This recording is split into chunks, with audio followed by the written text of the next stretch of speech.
अस्सलाम वालेकुम नाज़रीन, इनसाइट में भलीकार आऊँ आहियां अवां सां गॾु नाज़िया मीर। नाज़रीन, क़ौमी असैम्बली जो इजलास तमामु हुल हंगामे सां थियो आहे ऐं क़ौमी असैम्बली जे इजलास अंदरि अॼु हुकूमत 7 ऑर्डिनेंसिस में जे मुद्दे में वाद वारो उठारा मंज़ूर कयो। ऑपोज़िशन सख़्तु एहतजाज कयो आहे। ऑपोज़िशन इहा ॻाल्हि कई आहे त ही जेके मामरा आहिनि ऐं असांखे हुकूमत जी नियत जी अॻु में ही ॼाण हुई।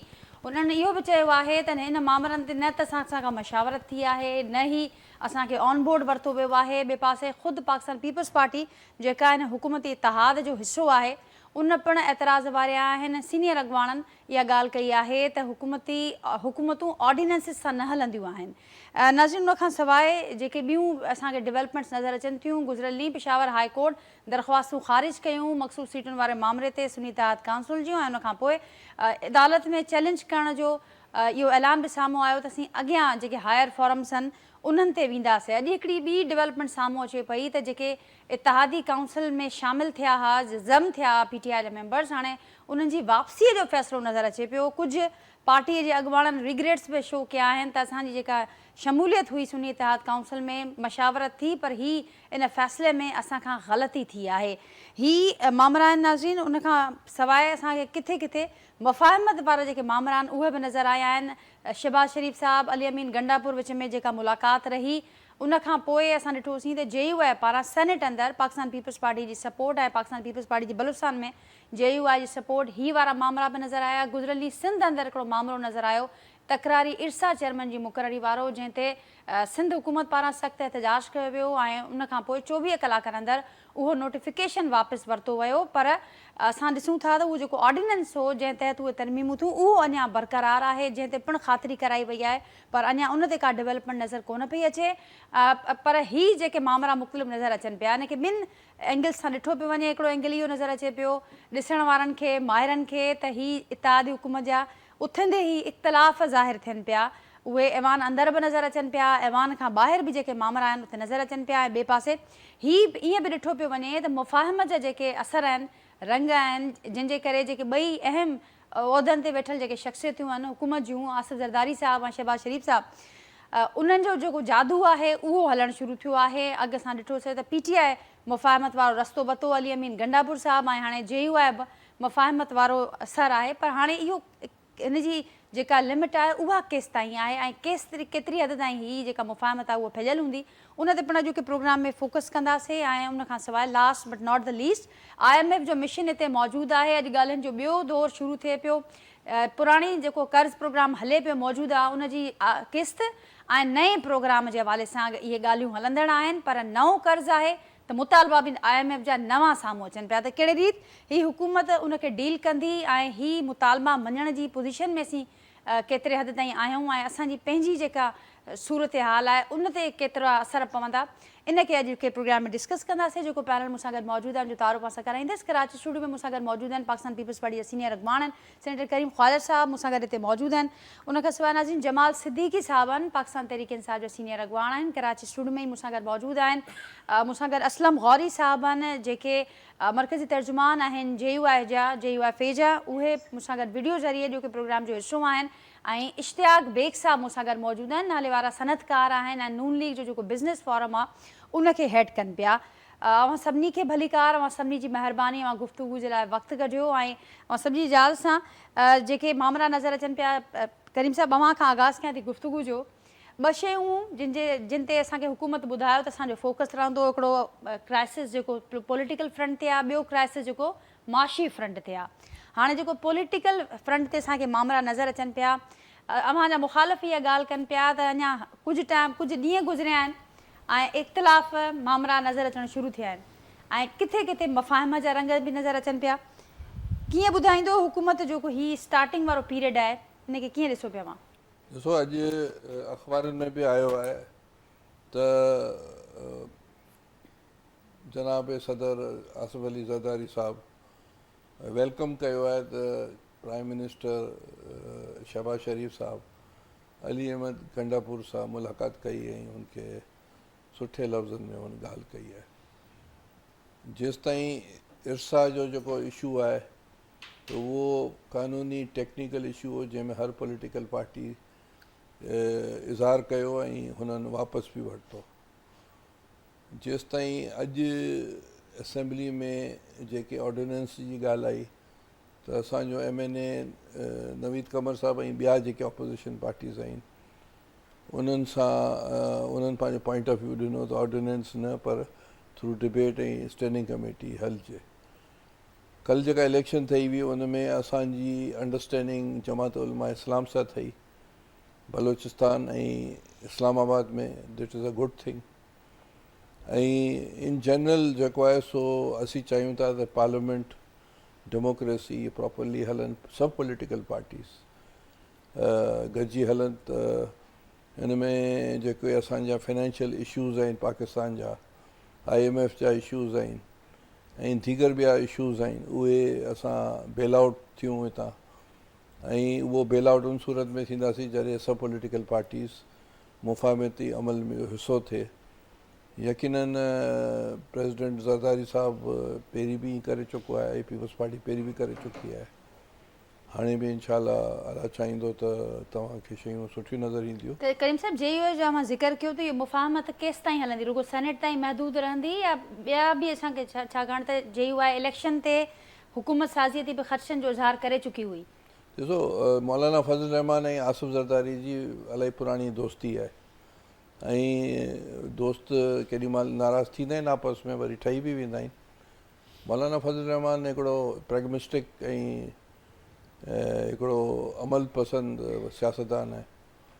ऐं सम्झां थो त पीपल्स पार्टी ऐं जमात उलमा इस्लाम जी अंडरस्टैंडिंग पास्ट में बि रही आहे ऐं फ्यूचर में बि रहंदी, हाणे बि रहंदी, मुंहिंजो इहो ख़्यालु आहे।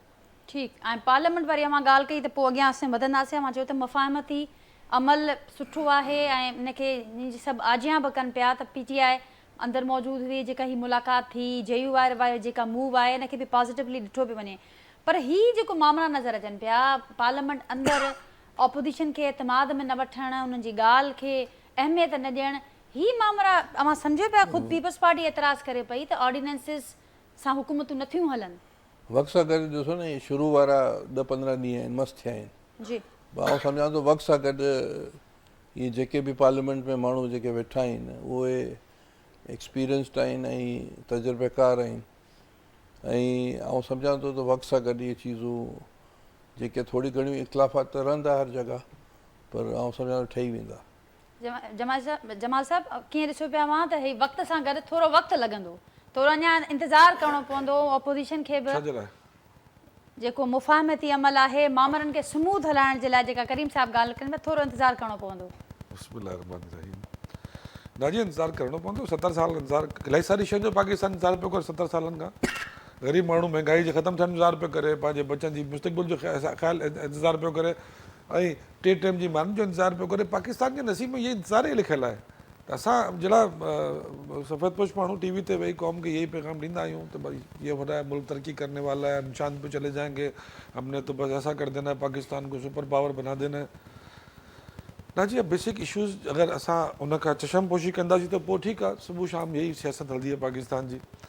ऐं इंतज़ारु वक़्तु खपे थोरो, उन ॾींहुं बि थोरो साईं चई वियो त वक़्तु खपे, 70 साल त थी विया आहिनि, हाणे केतिरो वक़्तु खपे। असां जेसिताईं हीअ मुनाफ़क़त जी सियासत न छॾींदासीं, हिकिड़ी प्रैक्टिकल सियासत जी तरफ़ न वेंदासीं, अगरि ऐं उन खां अॻु में असांखे इहो त सम्झणु खपे त असां सियासत कयूं छाजे लाइ था, असांजो मोटिव छा आहे सियासत जो। MP MNA थियणु, prime minister, governor, chief minister, president थियणु, इहो मोटिव आहे। सियासत तो कबी आहे त आवाम जे लाइ, माण्हुनि खे तकरीरूं करे असां इहे क़ाइल कंदा आहियूं की असां तव्हांजा सही नुमाइंदा आहियूं, तव्हांजी क़िस्मत बदिलंदा। माण्हुनि जी क़िस्मत बदिली आहे। असांखे इन बेसिक शयुनि जी तरफ़ पहिरियों वञणु खपे की असां त इहे असेंबली में ऑर्डिनेंस अचनि पिया, मज़ाक हले पियो गोड़े मुल्क में। अच्छा, हिननि खे बि ख़बर आहे अलाए केतिरे ॾींहंनि जी असेंबली आहे, उहो इतिहादी बि आहिनि, पोइ एतिराज़ बि करनि पिया त भई असेंबली खे ऑर्डिनेंस त हलाइणो आहे त पोइ असेंबली बंदि को, ऑर्डिनेंस सदर साहब पास करायो, प्रेसिडेंट अची वियो आहे, मसइलो कहिड़ो आहे। त हर शइ वक़्तु हिकिड़ी पार्ट टाइम अंदाज़ में थी हले पाकिस्तान में। न पाकिस्तान जे वटि हिन वक़्तु को स्ट्रेटजी आहे मुल्क हलाइण जी, न को इकोनॉमी जी स्ट्रेटजी आहे, न पाकिस्तान जो को फाइनेंस जी स्ट्रेटजी आहे। असां त रुगो पॉलिटिक्स था कयूं त PTI खे मैदान में ॿाहिरि करे छॾिणो आहे, हिननि खे हितां बि लथ हणी छॾिणी आहे, हिते हीअ सीटूं बि न आहे ॾियणियूं, हिननि खे बसि जेतिरो असां दॿाए सघूं दॿायूं। सियासत बराए सियासत थी हले। अगरि सियासत बराए सियासत करणी आहे त तो भाई हिन 22 करोड़ माण्हुनि जो कहिड़ो ॾोह आहे जेको सिर्फ़ु हिन हुकुमराननि जे इंतज़ार में वेठा आहिनि त ही आया आहिनि, असांजी बिजली जो बिल बि घटि थींदो, गैस जो बिल बि घटि थींदो, असांखे चीनी अटो ही सभु शयूं असांखे सस्ती मिलंदियूं, पेट्रोल घटि थींदो, असांजे बचनि जे लाइ 3 टाइम जी मानी, हिकिड़ी सुठो रोज़गार। आवाम जी एक्सपेक्टेशन त इहा आहे, पर हुनजे बरक्स सियासी जमातूं असेंबलियुनि में छा थी करनि, पंहिंजे पंहिंजे मफ़ादात जे करे जेको फ़ाइदो असांजो पार्टी जो, असांजी गवर्नमेंट जो, सिर्फ़ु असां उन फ़ाइदे जे कम में लॻा पिया आहियूं। सिर्फ़ु अगरि सियासत बराए सियासत करणी आहे कि भई इक़्तिदार असांजे हथ में आहे, हिकिड़े वटि प्राइम मिनिस्टर हाउस आहे, हिकिड़े वटि प्रेसिडेंट हाउस आहे, बसि असां गॾिजी हिन मुल्क खे हलायूं था, बाक़ी सभिनि खे असां दीवार सां लॻायूं।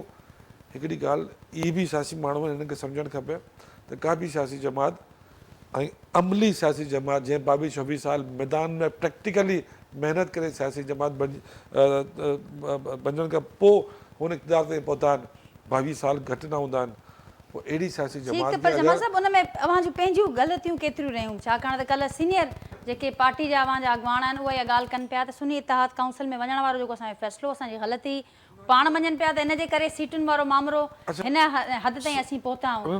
अव्हां ॻाल्हि कयो पिया दीवार सां लॻाइण जी, पर असीं ॾिसूं था त उते ई शहबाज शरीफ़ साहब अली अमीन गंडापुर विच में मुलाक़ात थिए थी, हिकिड़े पासे मुलाक़ात बि थिए थी ऐं मुफ़ाहमत जो पैगाम ॾिनो पियो वञे थी, सॉफ्ट कॉर्नर रखूं था, ॿिए पासे असद कैसर साहब मज़ाहमती तहरीक जो ऐलान कनि था त ही गुड कॉप बैड कॉप, ही त ख़ुदि PTI जे अंदरि मामला हलनि पिया। अली अमीन गंडापुर के खिलाफ तो वो इलेक्शन कमीशन में केस भी दो, उन्होंने चाहिए भाई आ जाओ वरना आपको डिस्क्वालीफाई कर देंगे। तो ये तो असांजे मुल्क में यही ब्लैकमेलिंग तो हले पई, ये मुल्क में हले छा पियो, हिकु ॿिए सां ब्लैकमेलिंग। हिकिड़े माण्हू इलेक्शन कमीशन में केस पहुचाए छॾियो आहे, हुनखे समात हुनजी मुक़ररु थी वई आहे, चई बाबा तुंहिंजी चीफ मिनिस्ट्री वेंदी, न त पहुची वे असां सां। सीट बचाइण जे लाइ अव्हां चओ पिया त ही मामला हलनि पिया। हुकूमत असांजी ख़तमु थी वेंदी आहे न, अॼु अवाम जे मैंडेट खां पोइ मस हिकिड़ी हुकूमत सूबे में मिली जेके बावजूदि कोशिशि जे तव्हां न खचे सघिया आहियो, उनखे बि इनबैलेंस करण जी कोशिशि पई हले। यानी अगरि तव्हां मुल्क जी कंहिं सूबे जी गवर्नमेंट खे डिसबैलेंस कंदव त हुन सूबे में बि त 2-3 करोड़ माण्हू रहंदा आहिनि न, उते जी बि त गवर्नेंस खपे न। ख़ुशी जो इज़हार कनि पिया त मुलाक़ात मस्बत रही आहे, मुलाक़ात मस्बत रही आहे। मां त हिकिड़ो सच ॿुधाए छॾियो आहे, रोज़े में माण्हू खे कूड़ न ॻाल्हाइणु खपे, त सच इहो ई आहे त ब्लैकमेलिंग हुई ऐं हू मिलण वियो ज़ाहिर आहे प्राइम मिनिस्टर जी प्रेसिडेंट जी हलबरदारी में बि न वियो एज़ प्रोटेस्ट, त उहो हाणे थी आयो आहे, सुठी ॻाल्हि आहे, पहिरीं बि हुजणु खपे, हुनखे मुंहिंजी ज़ाती राय आहे त पहिरीं बि हुजणु खपे। तव्हां चओ पिया त मुफ़ाहमत जेका हाणे नज़र अचे पई इन जे पुठियां ब्लैकमेलिंग, इन जे पोयां ब्लैकमेलिंग है। असलम गौरी साहब आपकी तरफ आऊंगी, आप क्या कहेंगे ये जो हमें एक पॉजिटिव मूव नजर आया पाकिस्तान पीपल्स पार्टी और JUI के दरमियान सेनेट के इलेक्शंस में, आप इसको क्या नाम देंगे, इसके पीछे कोई अंडरस्टैंडिंग है या मामलात या इख्तलाफात? करीम साहब ने कहा कि बड़ी पुरानी दोस्ती है और JUI और पीपल्स पार्टी के दरमियान, ये उसी का शाखसाना है, आप क्या कहेंगे इस हवाले से? बहुत शुक्रिया, आपने मुझे अपने प्रोग्राम में लिया। असल में ये दो पार्टियों के दरमियान सीट एडजस्टमेंट थी। हमें कुछ वोटों की जरूरत थी बलूचिस्तान में, जो सीट मौलाना अब्दुल गफूर हैदरी साहब ने खाली की है, वो नेशनल असेंबली के मेंबर बने। इस तरह यूसुफ रजा गिलानी साहब को कुछ वोटों की जरूरत थी इस्लामाबाद में, चूंकि उन्होंने रिजाइन किया था, फिर MNA बने, फिर वहां से भी रिजाइन किया, अब दोबारा अपनी ही सीट पर दोबारा इलेक्शन लड़ रहे थे। तो ये दो पार्टियों के दरमियान में एक सीट एडजस्टमेंट हुई है, इसके अलावा किसी किस्म की कोई मुफाहमत नहीं है। हमारा स्टैंड जो पहले दिन से था वही आज भी है कि हम इस पार्लियामेंट को हम आवाम की उमंगों के मुताबिक नहीं समझते। हम इस पार्लियामेंट में बैठे हुए नुमाइंदों को आवाम के नुमाइंदे नहीं समझते। ये सब रिगिंग से पार्लियामेंट बनी है और 2018 से बदतर रिगिंग हुई है। और आज तक आप कभी पार्लियामेंट हाउस तशरीफ लाए, मैं तो यहाँ इस्लामाबाद आता जाता रहता हूँ, जीतने वालों के चेहरे पर आज तक वो नेचुरल खुशी नजर नहीं आ रही हमें जो होनी चाहिए। इवन के मिनिस्टर और बड़े बड़े ओहदों पे जो लोग बैठे उनके चेहरों पर भी नेचुरल खुशी नजर नहीं आ रही, और एक दूसरे को मजाक में कहते हैं कि तुम 45 वाले हो या 47 वाले हो। ये एक पार्लियामेंट का माहौल बना हुआ है और सबको पता है कि किस तरह ये लोग असेंबली में पहुंचे हैं, किसने पुचाया है, किसकी आशीर्वाद थी इनको। और अब भी जैसे मेरे भाई अभी बात कर रहे थे, मुझे नहीं पता कौन सा जमाल सिद्दीकी साहब PTI से और करीम ख्वाजा साहब हैं पीपल्स पार्टी से। नहीं, अली अमीन गंडापुर साहब के हवाले जो बात हो रही थी कि उनको ब्लैकमेल किया, ब्लैकमेल करके वो आए और आके मिले, तो ये ब्लैकमेलिंग कब तक चलेगी? इस तरह कितने दिन कोई चल सकता है कि कौन किसी को बंदूक की नाली पे ये छड़ी के नीचे हुकूमतें चला सकता है। हुकूमतें आवाम की है। असल एजेंडा आज शुरू हुआ है कि IMF का वफद पाकिस्तान आ गया है। अब इनके हाथों के तोते उड़ गए हैं सबके। और ये कल तक तो सिर्फ इस बात पे इनका चल रहा था, कोई कहता था कि मैं सदर पाकिस्तान बनना है, मुझे इतने सूबों के गवर्नर चाहिए, मुझे स्पीकर असम्बली चाहिए, मुझे चेयरमैन सेनेट चाहिए, मुझे प्राइम मिनिस्टर चाहिए। कल तक इनकी ये ख्वाहिशात थी, इन्हें कोई पता नहीं था कि IMF के साथ क्या करना है और अवाम के साथ क्या होगा। मुझे खुशी होती जनाब आसफ अली जरदारी साहब ने जिस वक्त हलफ उठाया था, मुझे इंतहाई खुशी होती अगर जरदारी साहब ये ऐलान करते कि हमने इंतखाबात में 300 यूनिट फ्री देने का बिजली का ऐलान किया था, जो मैं आज ऐलान करता हूं वैसीयत सदर पाकिस्तान कि पूरी कौम को 300 यूनिट फ्री बिजली मिलेगी। ये क्या कि जी मेरे तनख्वाह नहीं लूंगा और ये नहीं, उनकी इतनी तनख्वाह के देखो, मैं माजरत के साथ कहूंगा मेरे भाई अगर नाराज ना हो, तो इतने पैसों के तो उनके घोड़े सेब खा जाते हैं वकालतदारों के। तो हम उस तरफ नहीं जाना चाहते, लेकिन मैं सीधी सी बात कहना चाहता हूं, वो जो लोग इस वक्त हुकूमत कर रहे हैं उन सबको सोचना चाहिए कि क्या हम ये जमहूरियत के साथ अच्छा कर रहे हैं, मुल्क के साथ अच्छा कर रहे हैं, या लोगों को जमहूरियत से बदजन कर रहे हैं, लोगों को इंतखाबी सिस्टम से बदजन कर रहे हैं। ठीक, और हम तो जिनसे लेकिन मिलते हैं लोग इस सूरत हाल से बड़े परेशान हैं और वो आगे। जी जी ठीक, जी लेकिन असलम गौरी साहब फिर बात तो हो सकती है ना, अगर आप कह रहे हैं कि सीट हेलो एडजस्टमेंट हो गई, हमने देखा कि जी, सीट कुछ सवाल है एडजस्टमेंट की क्या? ज़रूरत है, तो सीट एडजस्टमेंट के लिए मुज़ाकरात हो गए। उसी तरह से अली अमीन गंडापुर से मुलाकात हो गई, जो मामलात थे सूबे को लेकर, वाजबात के या दूसरे मामलात। तो अब जिन खदशात का आप इजहार कर रहे हैं या दूसरी जमायतें कर रही हैं, उन पर भी तो फिर मुज़ाकरात हो सकते हैं ना, उनमें फिर उसमें फिर क्या कबाहत है?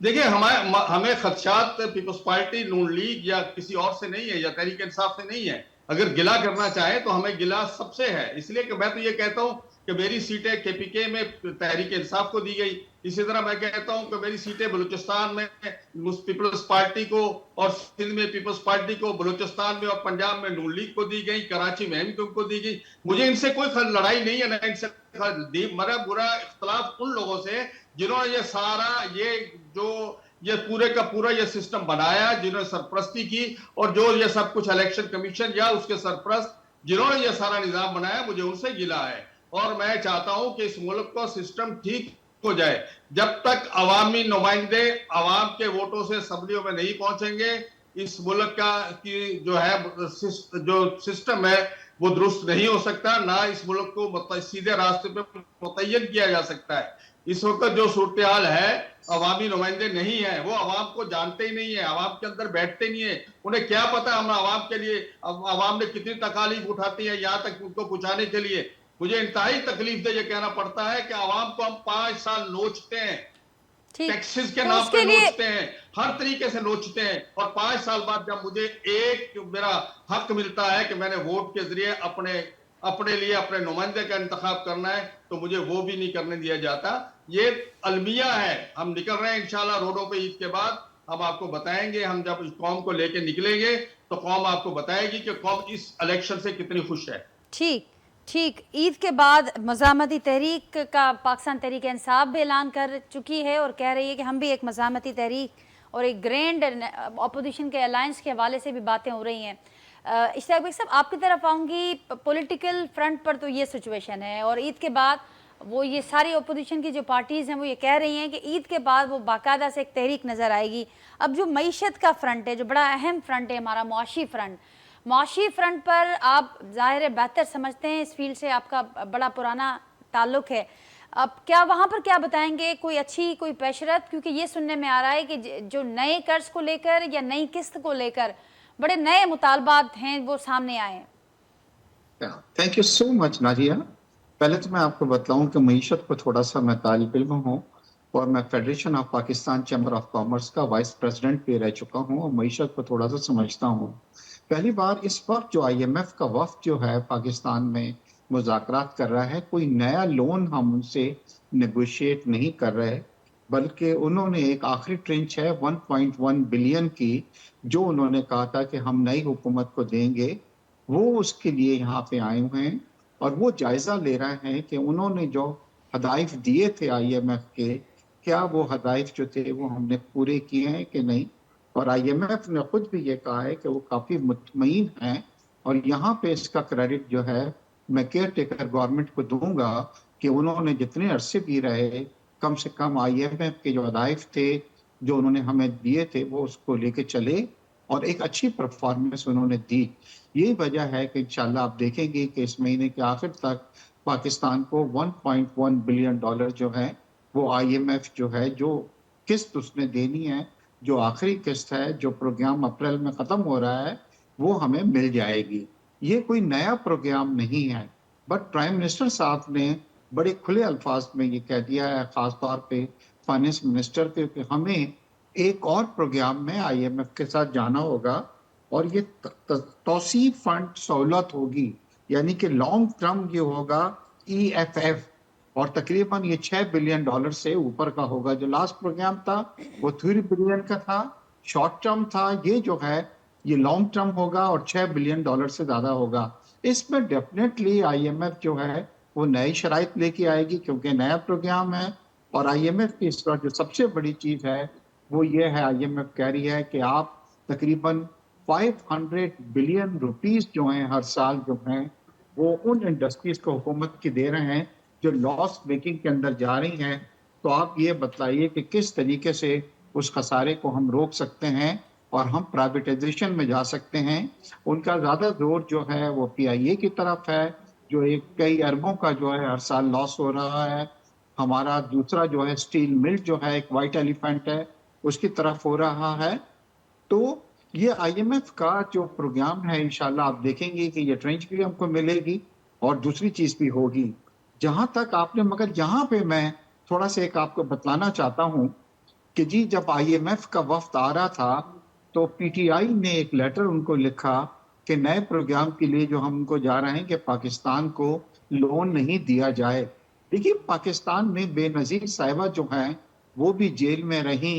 भुट्टो साहब को जी आपको पता है कि उनको फांसी दे दी गई। नवाज शरीफ साहब अपनी बेटी के साथ भी जेल में रहे, मगर कभी किसी ने आईएमएफ को इस तरह का कोई लेटर नहीं लिखा कि जी आप पाकिस्तान की इमदाद को जो है वो बंद कर दें। मगर अफसोस के साथ ये कहना पड़ता है कि पीटीआई जो है इससे पहले भी ये कर चुकी थी।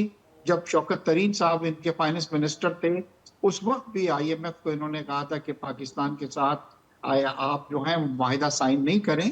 और कल जो एक ऐसी बात हुई है कि आप यकीन करें कि आपको भी बड़ा अफसोस होगा कि पीटीआई ने एक लेटर लिखा है यूरोपियन यूनियन को, जिसमें उनको ये कहा है कि पाकिस्तान के साथ जो आपने जीएसपी प्लस फैसिलिटी दे रखी है, जिसकी जी। रूह से पाकिस्तान 6 अरब डॉलर की टेक्सटाइल की एक्सपोर्ट करता है और उस पर कोई ड्यूटी नहीं होती है। इमरान खान साहब ने उनसे भी ये कहा है कि ये विड्रॉ कर लें आप पाकिस्तान के। मेरी ये समझ में नहीं आ रहा कि जी देखिए हुकूमतें आती जाती रहती हैं, मगर अगर आप दुनिया के जो इदारे हैं जो पाकिस्तान की मदद को आगे बढ़ रहे हैं उनको रोकते हैं और पाकिस्तान श्रीलंका की तरह डिफॉल्ट होता है, तो इसका नुकसान कोई पीपल्स पार्टी को नहीं होगा, पाकिस्तान मुस्लिम लीग नून को नहीं होगा। इसका नुकसान जो होगा वो पाकिस्तान को होगा, अवाम को होगा। जीएसपी प्लस फैसिलिटी अगर विड्रॉ करता है यूरोपियन यूनियन तो हमारी इंडस्ट्री बंद होगी, हमारे वर्कर्स जो हैं वो जॉबलेस हो जाएंगे। तो आज तक कभी किसी पार्टी या उसके सरबराह ने इस तरह की इस एक्सटेंट पे नहीं गए कि जो पाकिस्तान को डिफॉल्ट कराने के दर पे हो, कि किसी तरह पाकिस्तान डिफॉल्ट हो या उनको ये कहने का मौका मिल जाए कि जी ठीक। देखिए बेग साहब आप पाकिस्तान दुरुस्त डिफॉल्ट फरमा हो रहे गया। हैं और जमाल साहब से भी इसका जवाब लेंगे। और जाहिर है इससे एक ये भी एक इम्प्रेशन बड़ा मजबूत हो रहा है कि मुल्की इदारों पर एतमाद की कमी है। तो लेकिन ये भी मुझे बताइएगा, ज़रूर ख्वाजा आसिफ साहब का बयान आपकी नज़रों से गुजरा होगा जिसमें वो ये कह रहे हैं कि हमें कुछ ख़ास ज़रूरत नहीं है आईएमएफ प्रोग्राम पे जाने की। एक तरफ से आप कह रहे हैं कि नागुज़ीर है मुल्क के लिए आईएमएफ का प्रोग्राम, और फिर सेकेंडली ये जो बयानात सामने आ जाते हैं ये कितना नुकसान पहुंचाते हैं। पीटीआई का मामला ठीक है, वो उन्होंने ख़त लिखा, लेकिन इस किस्म के जो बयानात हैं आप समझते हैं कि वो भी नुकसानकार होते हैं?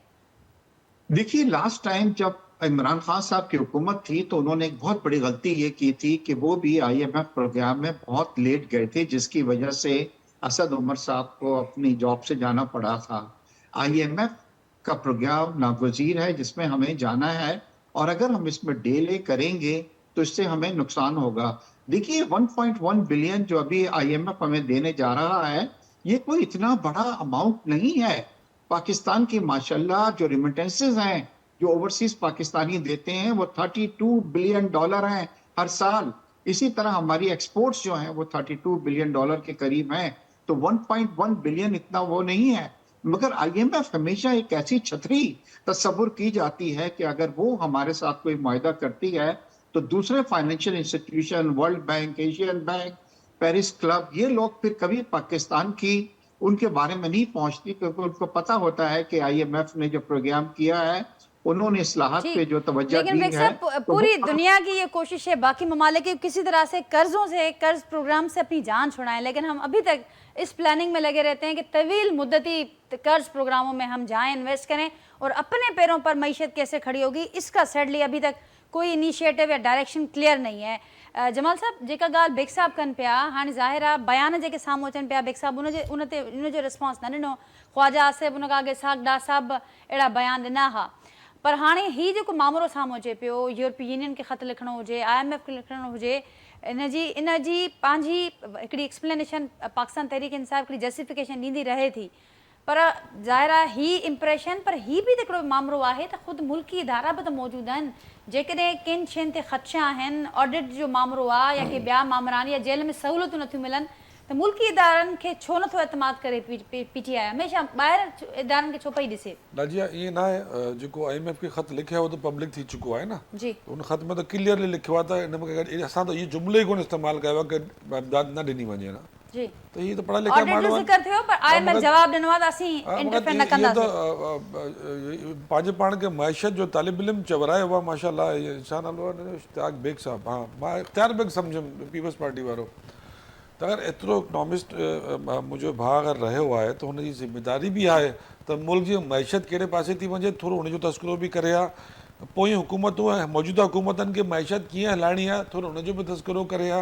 अगरि साईं जो फोकस सिर्फ़ु इमरान ख़ान आहे त उहो हिकिड़ो करीम साहब वेठो आहे PTI जो पीपल्स पार्टी जो नुमाइंदो, त उन्हनि खे नुमाइंदगी करण जी ज़रूरत न आहे anti PTI, उनजो जेको इकनॉमिक हिन जो सब्जेक्ट आहे उन वाले सां ॻाल्हि करणु खपे त असांजी ग़लतियूं कहिड़ियूं आहिनि, असांखे हलणो कीअं आहे, असांखे कहिड़ा कहिड़ा स्टेप खणणु खपनि, कहिड़ा कहिड़ा स्टेप न खणणु खपनि, कुझु मौजूदा गवर्नमेंट खे मशवरो ॾे हा, पर हिन कुझु PDM स्टेप सां गवर्नमेंट खे जेको नुक़सान थिए थो असांजी अपकमिंग डील्स ते या एग्ज़िस्टिंग डील्स ते उनजो ज़िक्र कयो बेग साहब, त उहो उनखे जेकॾहिं अवां एक्सप्लेन करणु चाहियो त PTI मुल्की इदारनि ते एतमाद छो न करे सघंदी आहे? न मुल्की इदारनि ते त ॾिसो सभिनि खे एतमाद हूंदो आहे, ऐं इहो बि कड़वो सच आहे की असांखे इहा पैसा वठणा आहिनि, एनी हाउ असांखे इहे ॿाहिरि वञी उन्हनि जे साम्हूं हथु फैलाइणो आहे, त अफ़सोस त इहो आहे न की हिन मुल्क में असांखे हर हुकुमरान खे इहो अंडरस्टैंड थियल आहे त मूंखे ॿाहिरि मुल्कनि खां या IMF खां इदारनि खां वर्ल्ड बैंक खां पैसा मूंखे वठणा आहिनि ऐं इन्हनि सां ई मुल्क हलाइणो आहे।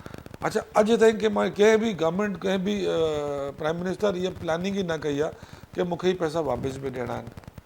असांजे दौर में कुझु पैसा वापसि विया बि हुया न, तव्हांजी नॉलेज में बि हूंदा, ॿिया बि पाकिस्तान जी तारीख़ जो रिकॉर्ड बि मौजूदु आहे फाइनेंस डिपार्टमेंट जो की असां कुझु पैसा वापसि बि कया, ऐं कहिड़े हालात में जे 3.5 सालनि में पोणा 2 साल कोविड बि रहियो आहे, पाकिस्तान जी इकोनॉमी खे बि खयो आहे, माण्हुनि खे बि मक़द हलायो आहे, को लॉकडाउन बि कोन थियो आहे, माण्हू बुखिया बि कोन मरिया आहिनि, एॾी बदतरीन हालत इंडिया में हुई, बांग्लादेश में हुई ऐं यूरोपनि में हुई, पर पाकिस्तान जा हालात सुठा हुया त 3.5 साल में कर्ज़ा वरिता बि हुया, इकोनॉमी खे बि सुठो कयो, कर्ज़ा वापसि बि कया थोरा घणा।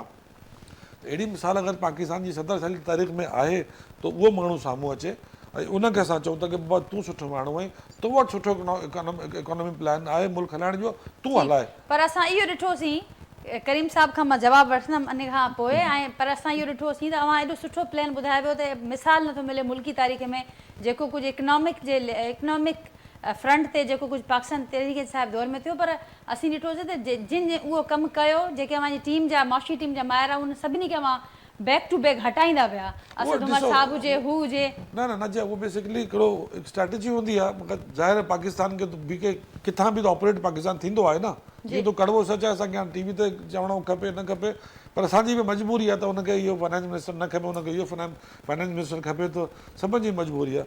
मां सिर्फ़ु इहो थो चवां की असांखे स्ट्रेटजी घट में घट पाकिस्तान की अगर इस्टेब्लिश करणो आहे, पाकिस्तान की इकोनॉमी के पाकिस्तान के पैरनि ते बीहारणो आहे, तो कुछ माण्हुनि खे पंहिंजा स्टेप बि खणणा पवंदा कि मुल्क जी मैशत सिर्फ़ु अगर शहबाज शरीफ साहब सिर्फ़ु तकरीरूं थो करे ऐं ज़रदारी साहब हुनखे बकअप पियो करे, तो इन से ये मुल्क सां ज़्यादती आहे, ठीक, ये करीम मुल्क सां साहब, ज़्यादती आहे। मुल्क अवां हिन जेको जे- कुझु कयो पिया उहा मुल्क सां ज़्यादती आहे। हाणे बादशाह माण्हू आहिनि, असां छा चऊं भला। ऐं इलेक्शन नेशनल असेंबली में 91 सीटूं आहिनि, वोट बैंक आहे हिननि जो। ऐं JUI वारनि जे बि अवां ॿुधा ख़दशा, त हू बि इहा ॻाल्हि कनि था त असांखे ख़दशा मौजूदु आहिनि, इन खे एड्रेस कीअं करिणो आहे? पार्लियामेंट में हे PTI जा दोस्त वेठा आहिनि, सुनी इतिहाद काउंसिल में वेठा आहिनि जे नाले सां। JUI साहब जा बि माण्हू, मौलाना साहब बि वेठा आहिनि हुते, ऐं पंहिंजो ॿियूं पॉलिटिकल पार्टीज़ आहिनि। इन खां बहितर ॿियो कहिड़ो जेको आहे सो फोरम आहे जिते डिस्कस थी सघे थो। अल्टीमेटली अॼु या सुभाणे या परीं हिते ई इहो ई फोरम आहे जेको नेशनल असेंबली जो या पार्लियामेंट जो, उते ई चीज़ूं डिस्कस कयूं वेंदियूं। बाक़ी PTI चए पई मां ब्लैकमेल करे मफ़ाहमत था करां, न, न, जंहिंखे भले- मफ़ाहमत जो नालो था ॾियो, उहा असुल में उहा ब्लैकमेलिंग। मां ब्लैकमेल ज़ोरी करे प्रेशराइज़ करे असांखे पाण सां गॾु जोड़ण, मां- दुनिया खे ॾेखारण जे लाइ त भई असां हुन सां गॾु आहियूं। न, न, और डंडो पोयां उहा अवां PTI चङो प्रेशर ख़ासो, में- हा, चङो PTI ख़ासो प्रेशर डंडो में पोयां। अची वञे थी। न PTI प्रेशर में अची वञे थी। तव्हां छा थो लॻे PTI प्रेशर में अची सघे थी? तव्हां पाण जे मथां न, न, ॿुधायो था और जे माण्हू प्रेशर में अची करे जे माण्हू के 200 मुक़दमनि में जेल में विधो आहे, हू प्रेशर में आयो आहे। जे पार्टी जो निशान खसी छॾियो, बैंगन टिंडे आलू त इलेक्शन विढ़ायो आहे, उहा पार्टी प्रेशर में आई आहे, उहो पब्लिक प्रेशर में आई आहे। पाण न इहा आई आहे ॻाल्हि कई न? त केसिस आहिनि, न आई आहे केसिस न? खां पोइ असांखे मजबूरन मुलाक़ातूं करणियूं थियूं पवनि। न न ॾिसो, वो मुफ़ाहमती वो रस्ता मजबूरी आहे, वठणा वो पवनि। मजबूरी आहे कि भाई तूं हिकिड़ो चीफ मिनिस्टर आहीं, तूं प्राइम मिनिस्टर खे प्रोटोकॉल ॾे, तुंहिंजी दिलि न बि चाहे थी आहे, ठीकु आहे, नालाइक आहे, निकमो आहे, चोर आहिनि, धड़ियल आहिनि, जेका बि आहिनि, पर पर ओस्तो मजबूरी छो? आहे न, हलबरदारी में न कॉन्स्टिट्यूशन आया, मजबूरी हुन खां आहे, पोइ न आया, पोइ ओस्तो वो छो? मुंहिंजी ज़ाती राय आहे कि हुनखे वञणु खपे। अच्छा जी करीम साहब, ॾिसो, पंहिंजो के प्रोटोकॉल्स हूंदा आहिनि ऐं उहो हर को फॉलो कंदो आहे, कहिड़ी बि हुकूमत हुजे। सो हाणे कल्ह जे बारे में मूं पहिरीं बि चयो त पाकिस्तान पीपल्स पार्टी जी जेको जनाब सदर मुमलिका जो चई चुको आहे, असीं वेलकम था चऊं अली अहमद गंडापुर खे जीअं ई प्राइम मिनिस्टर जी। असांखे ख़बर कान्हे त प्रेशर में थियो आहे या न थियो आहे, असीं छो चाहियूं त चीज़ूं प्रेशर में थियनि। बिलावल भुट्टो ज़रदारी जा मुख़्तलिफ़ वक़्तनि में इमरान ख़ान ऐं PTI जे लाइ सुठी स्टेटमेंट्सूं ॾिनियूं आहिनि। मुखालिफ़त पंहिंजी जाइ ते आहे, सियासी मुखालिफ़त, कुझु अहिड़ो कोन्हे सियासी मुखालिफ़त, पर फेवर में बि हुनजी स्टेटमेंट मुख़्तलिफ़ वक़्तनि में हुन ॾिनियूं आहिनि। ऐं असां सम्झूं था त मौलाना फज़ल रहमान खे असीं सम्झूं था त उहो असांजो नेचुरल अलाइड आहे पीपल्स पार्टी जो। ऐं मौलाना फज़ल रहमान हिकिड़ी ब्रिज आहे जेका इलेक्टोरल पॉलिटिक्स ते यकीन रखे थी, ॿिया नथा रखनि, त इहो पाकिस्तान जे लाइ बि बहितरी आहे। बाक़ी हाणे थोरी घणी इहे थोरी थोरी नाराज़गी घणी रहंदी या ईद खां पोइ जेको ही प्रोग्राम साम्हूं अचे साईं, पियो त उहो- मज़ाहमत ई रस्तनि ते बि नज़र ईंदी, मज़ाहमत अवारनि अंदरि बि नज़र ईंदी। उहो साईं बिल्कुलु हर माण्हू जो राइट आहे, हर पॉलिटिकल पार्टी जो राइट आहे की उहो रस्तनि ते बि जेको आहे सो एहतजाज करे, पार्लियामेंट में बि एहतजाज करे, इहो कॉन्स्टिट्यूशनल राइट आहे, उहो बिल्कुलु कनि। पर ॻाल्हियूं ॿोलियूं ऐं बैकडोर्स या इनडोर्स या पार्लियामेंट में बि त हुकूमत उहे कोशिशूं कंदियूं, मुफ़ाहमत जो जादू सर हली सघे थो ईद खां अॻु। इंशाल्लाह इंशाल्लाह इंशाल्लाह ठीक, इंशाल्लाह। असलम वाली साहब, बेसिकली मौलाना फजल रहमान साहब को उन्होंने एक जब GDM सॉरी PDM था तो सारा उन्होंने मौलाना के कंधे पर रख के सबने बंदूकें चलाई हैं, मौलाना का कंधा इस्तेमाल किया है और मौलाना साहब से कमिटमेंट था कि आपको सदर पाकिस्तान बनाएंगे। ये तो उनके साथ हाथ किया है, नवाज शरीफ ने, शहबाज शरीफ ने, जरदारी साहब ने, सारे त्यागियों ने हाथ किया है। तो आप तो मौलाना साहब छोड़ेंगे आपको लगता है? मौलाना साहब बिल्कुल नहीं छोड़ेंगे आखिर तक इन्हें। असलम गौरी साहब ये बता रहे हैं कि कुछ कमिटमेंट हुई थी सदर पाकिस्तान बनाने की मौलाना साहब को, फिर अब कैसे मौलाना साहब उससे पीछे हटेंगे? देखिए, मसला ये वही है जो मैं असल में अर्ज यही कर रहा था कि आज एक सहाफ़ी ने भी कॉलम लिखा है लाहौर से, कि बात यह है कि हमने जो 3.5 साल साफ और शफाफ इंतखाबात के लिए तहरीक चलाई, उसके बाद हमारी 16 माह की हुकूमत आई, तो हमने बड़े खुले दिल के साथ अपने दोस्तों के साथ चले।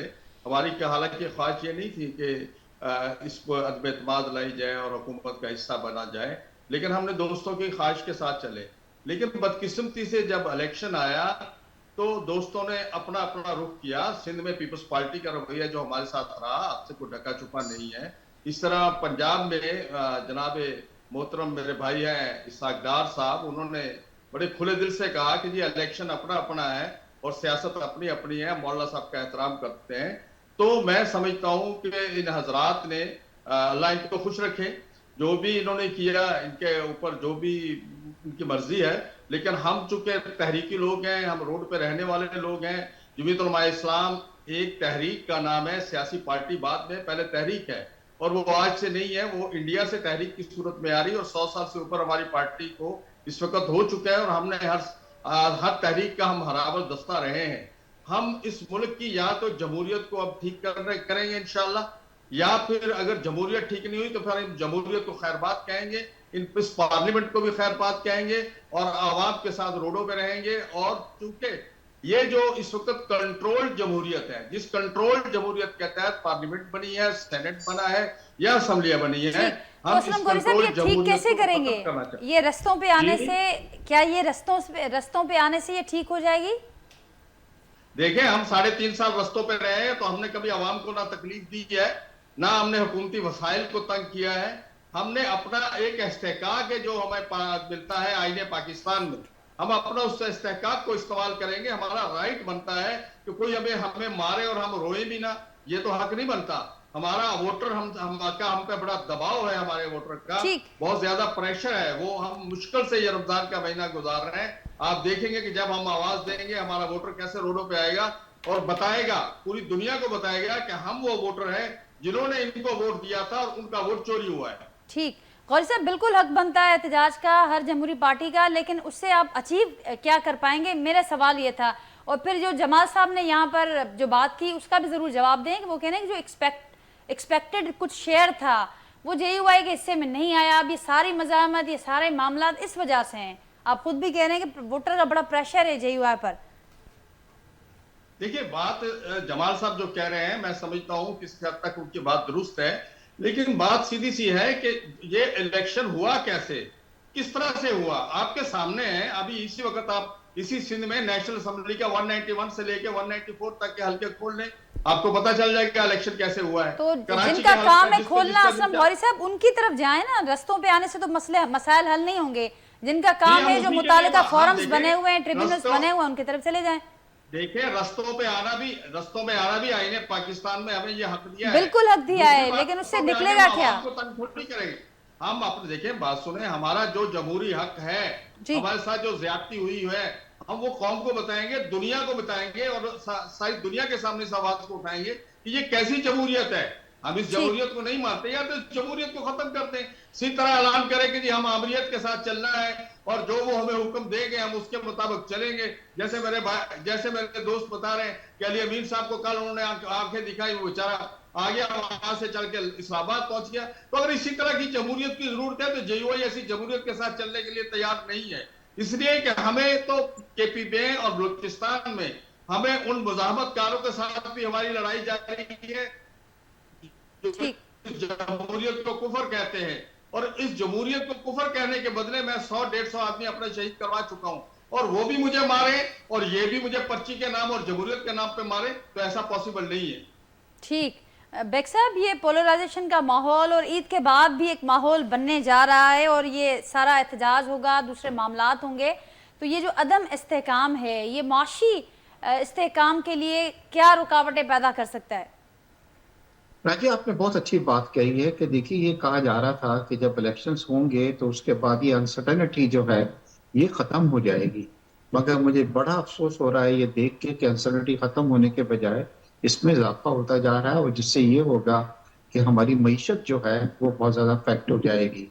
ऐसे में जब हम खत लिख रहे हैं या मुजाहरे कर रहे हैं, IMF के नुमाइंदे हमारे मुल्क की विजिट कर रहे हैं, वो क्या इंप्रेशन हमारे बारे में लेंगे, और फिर मैं आपको बता रहा हूँ कि इसका नुकसान जो है पाकिस्तान और अवाम को होगा। अभी मेरे दोस्त ये बता रहे थे कि IMF को जो लेटर लिखा गया उसमें कहीं भी जिक्र नहीं किया गया कि जी पाकिस्तान को इमदाद नहीं दी जाए, ये लफ्ज नहीं कहे गए, मगर साथ में ये कहा गया कि इस इमदाद को मशरूत किया जाए, पाकिस्तान में ऑडिट किया जाए, ये जो इलेक्शन का ऑडिट हुआ था अच्छा, ये कभी मैंडेट रहा नहीं है आईएमएफ का कि वो किसी मुल्क में जाके वहां पे वोट की गिनती वो करेंगे कि जी 240 का जो एनए है उसके अंदर वोट कितने पड़े हैं, किसको पड़े हैं, क्या हुआ है, कहाँ पे धांधली हुई, उनका ये मैंडेट नहीं है। ठीक। अभी तो मैं और आपको आईएमएफ मिसाल ने इस पर दूं जवाब भी दे दिया कि वो नहीं करेंगे, जो मुल्की मामलात होंगे उनमें वो इंटरफेयर बिल्कुल नहीं आपने करेंगे। कहा।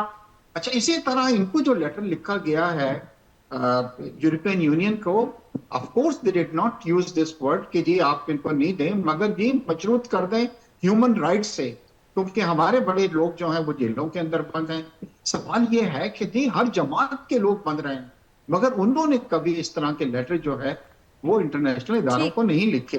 जहां तक बेईमानी का ताल्लुक है, जी देखिए, अगर कहीं पे बेईमानी हुई है तो आप उसके लिए हमारे इदारे हैं, इलेक्शन कमीशन है, इलेक्शन ट्रिब्यूनल है, हमारा सुप्रीम कोर्ट है, आप वहां पे जाएं। मुल्की निजाम, मुल्की इदारों पर एतमाद होना चाहिए। जमाल साहब कुछ ऐड किया क्यों? बिल्कुल जी, बिल्कुल। दूसरा मैं एक चीज और ऐड करना चाह रहा हूँ कि पीटीआई जो कह रही है जी कराची में जब उनको 17 सीटें कराची से दे दी गई थी उस वक्त रिगिंग नहीं हुई थी यहाँ पे। फिर मुझे पीटीआई ये बतला दें इमरान खान साहब कि कराची में कोई प्रोजेक्ट उन्होंने अगर एक प्रोजेक्ट किया हो उसका नाम मुझे बतला दें। नाजिया, आपको ये हैरानगी मैं होगी एक बताता हूँ आपको। जमाल साहब यही कराची से इलेक्ट हुए थे, तो जमाल साहब को जरूर याद होगा। 3.5 साल हमारे पास रिकॉर्ड है, जमाल साहब को भी याद होगा। रात को इमरान साहब कराची में नहीं रुके, एक रात नहीं रुके कभी। कहाँ रुकना था वो रात, कहाँ रुकना था ये बताए ना मुझे, कहाँ रुकना था रात? ऐसी क्या इमरजेंसी थी कि रात रुकने की? नहीं, हमेशा ये रहते हैं कि प्राइम मिनिस्टर साहब आते हैं, रहते हैं, रुकते हैं, रात को शहर की मालूमात में करते हैं कि क्या यहाँ पे प्रॉब्लम है। आपको 16 सीटें मिली, उन्होंने एक रात कभी कराची में नहीं गुजारी। सारी चीजें रिकॉर्ड का हिस्सा हैं। आप अपने आप को एक्नॉलेज ना करें, आप अपने आप को किसी पार्टी से जोड़ें, क्योंकि आपका जो सारा के सारा तज्जिया है वो पूरा 22 है एंटी पीटीआई तज्जिया आप कर रहे हैं। मैं आपकी सिर्फ 2 बातों का जवाब दे दूं। आप कह रहे हैं ना कि लेटर के अंदर ह्यूमन राइट्स को भी देखा जाता है कि उस लेटर से पाकिस्तान की ह्यूमन को कोई नुकसान ना पहुंचे। आपको ह्यूमन राइट्स 9 मई के बाद से जो पाकिस्तान में लोगों के घरों में चादर चार दीवारी का तकद्दुस पामाल करके खवातीनों को घसीट के जेलों में डाला हुआ है, वहाँ आपका ह्यूमन राइट्स सो रहा होता है क्या?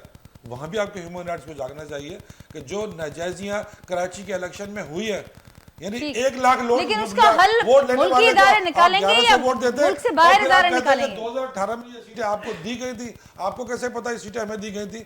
मैं 2018 से 2023 तक का पार्लियामेंटेरियन हूँ, मेरे पास आज भी 2018 के फॉर्म 45 है। आइए मैं आपको भी दिखाता हूँ, और जो एमकेएम वाले खुशफहमी में रहे उनको भी दिखाता हूँ। आपका तजिया सारा उल्टा है, या तो आप पॉलिटिकल तजिया कर लें या इकोनॉमिक में बात कर लें। आप दोनों चीजों को साथ लेके चल रहे हैं, और आप कह रहे हैं कि मैं इकोनॉमिक का स्टूडेंट हूं। नहीं, आप एक पॉलिटिकल आदमी हैं, आपको कहीं अपना प्लेटफॉर्म जस्टिफाई करना पड़ेगा। आपने पूछा इमरान खान ने क्या किया कराची के लिए? इस इंटरनेशनल शहर को, जिसको एमकेएम असल दावेदार थी, पीपल्स पार्टी के शहर में 20 साल से हुकूमत कर रही है, नून लीग ने 3 दफा 4 दफा सेंट्रल हुकूमत की है, मैशत पूरी आपकी कराची पे बेस करती है। इस शहर में फायर टेंडर नहीं थे। ठीक, जमाल साहब जवाब जाए तो फायर टेंडर नहीं है इसमें, जेको असां वो इमरान खान ने आपको ला के दिया। में ये ग्रीन लाइन मंसूबा इमरान खान ने आपको मुकम्मल करके ह्यूमन दिया। राइट्स तो मसला कराची में हो एक बारिश होती थी तो और पूरा जो शहर डूब मामला जाता हो था। जाए, मुल्की 35 इदारे अरब पे रुपए दिए एतमाद को थे नहीं। सिर्फ इन नालों को सिंध गवर्नमेंट को बनाने के लिए, कि जिसके बाद शहर में डूबता नहीं है। और बहुत सारे गिनवा दूंगा, जवाब कहेंगे, ठीक, जमाल साहब, लेकिन पॉइंट टेकन। मेरिट पे बात करें, इन नाइंसाफी की बात ना करें। बेग साहब, जमाल साहब पॉइंट है कि ना बेग साहब नून लीग के रिप्रेजेंट कन पे उन जी बिजनेस जेका तो काउंसिल बताए ना, फिर मुझे तो नहीं पता वो नून लीग में, तभी तो उनकी बातों की, वो तो उनकी बातों की खुशबू से पता चला कि वो कोई एंटी पीटीआई एलिमेंट है। मैं समझा कि शायद कोई इकोनॉमिस्ट नहीं है अपने बेग साहब। आपको बताना चाहिए था कि हमारे भाई नून लीग में, तो फिर मुझे तकलीफ नहीं होती है आपकी राय से। जमाल साहब मां इंट्रो में जरूर जिक्र इमरान खान को बुराई कहना है। नून लीग जो बिजनेस काउंसिल के हेड कन था, अच्छी बात है माशाल्लाह। बेग साहब कुछ कहना चाहेंगे आप, फिर आगे बढ़ते हैं। सर नहीं, देखिए मैं किसी को बतला रहा हूँ, और जो ग्रीन लाइन मंसूबे की मेरे भाई ने बात की है, फॉर गॉड सेक ये मंसूबा जो पीटीआई का नहीं था, ये मंसूबा जो है ये जो मंसूबा हमारा नहीं था, बिल्कुल नहीं था। वो आप लोग शुरू करके मंसूबे भूल जाते हैं, हमने मुकम्मल किया था। जी हाँ, कोई ऐसा प्रोजेक्ट जी कराची में नहीं दिया, तो फिर वो एक्सपेक्ट भी नहीं करें कि कराची वाले उनको दोबारा यहाँ पे चुनेंगे। कराची ने वोट दिया है बेग साहब देखिए आदादशुमार दुरुस्त करें ना, कराची ने वोट दिया है, 1-1 लाख वोट दिया कराची ने, और उर्दू बोलने वाले इलाकों ने वोट दिया है, ये तो आपको नजर आना चाहिए। इंटरनेशनल इदारे जो हैं IMF से रिकाउंटिंग कराने के बजाय अपने इदारों के ऊपर, अपने सुप्रीम कोर्ट इदारे 22 हैं, इलेक्शन कमीशन गुलाम है आपका, और बोले उनके ऊपर ठीक इलेक्शन कमीशन क्या कर रहा है? आखिरी कमेंट जहां चीफ मिनिस्टर केपी ने ताउन ने किया, झूठे मुकदमे बना के न्याय लेके एतमाद ना है पोइ हाणे कनो छा आहे अॻियां कीअं वधंदो? मसलो इहो आहे त फाइनल कमेंट आहे मुंहिंजो आखिरी मिंट जी मसलो इहो आहे त इहे जेके अदालतूं आहिनि, इहे इलेक्शन कमीशन आहिनि, इहे इलेक्शन ट्रिब्यूनल आहिनि, असांखे इन्हनि ते एतबार या असांखे हलणो पवंदो, एतबार कयूं न कयूं इन ते ई हलणो पवंदो। ठीकु आहे ऐं ॿियो त को जेको राजूनी फ़ैसिला त कोन थींदा। सो अल्टीमेटली मुंहिंजे ख़्याल सां सभु parties at the end of the day अदालतूं या इलेक्शन ट्रिब्यूनल या इलेक्शन कमीशन पासे ई वेंदियूं।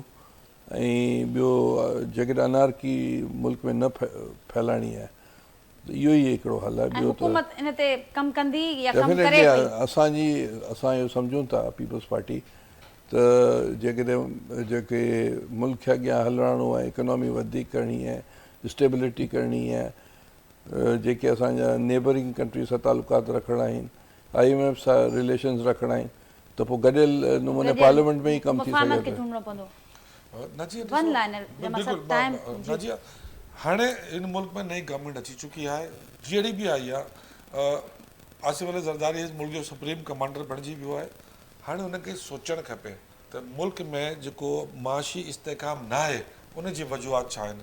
माशी इस्तेकाम यकीनन इन करे कोन्हे त मुल्क में सियासी इस्तेकाम न आहे। सियासी इस्तेकाम छो न आहे त हिकिड़ी पार्टी खे अगरि तव्हां दीवार से लॻाईंदव उहो मज़ाहिमत कंदी, वो पॉलिटिकल रिएक्शन ॾींदी, सड़कनि ते बि ॾींदी, असेंबली में बि ॾींदी। त पहिरें पॉलिटिकल स्टेबिलिटी आणियो, हिकिड़ी सियासी जमात सां इंसाफ़ कयो ताकि सभु सियासी जमातूं PTI मस्बत किरदार अदा कंदी ॿियनि बिल्कुलु ऑपोजिशन कंदी। पार्टियुनि जी ॾिसो PTI खे हिन वक़्तु तव्हां असां चऊं था कि हिन हल्के में बेईमानी थी आहे, उहो असांजे खटियल MNS खे हाराइनि था। जवाब साहब, तो प्रोग्राम अहिड़े पूरो थी माहौल वियो में आहे। गुफ्तगू न थींदी। सुप्रीम कमांडर जी ज़िम्मेदारी आहे कि अगरि चाहे थो त मुल्क में सियासी इस्तेकाम अचे, त माशी इस्तेकाम अचे, त उन जे लाइ तमामु माण्हुनि खे लेवल प्लेइंग PTI हाणे फील्ड इंतज़ार करे पई बराबरि ऐं मिलणी एक्सपेक्ट पवंदी। करे पई त मफ़ाहम जो को जादू हिन पासे ते बि हलणु Level playing घुरिजे field हक़ आहे असांजो। आसिफ ज़रदारी साहब खां उम्मीदूं लॻाए वेठी आहे असां बिल्कुलु हाज़िर आहियूं, असां हिन सां बि ॿधल आहियूं, मौलाना साहब सां बि ॿधल आहियूं ऐं सभिनी सां ॿधल आहियूं। ठीकु करीम साहब वरी महिरबानी अवां जी, जमाल सिद्दीकी साहब, इश्तियाक बेग साहब ऐं असलम गौरी साहब, अवां सभिनी जी महिरबानी। मां गुफ़्तगू जे लाइ वक़्तु कजो। नाज़रीन फीडबैक खां असांखे ज़रूरु आगाह कजो। वरी मां सां जल्द मुलाक़ात थींदी, तेसिताईं ॾींदा इजाज़त। अल्लाह हाफ़िज़।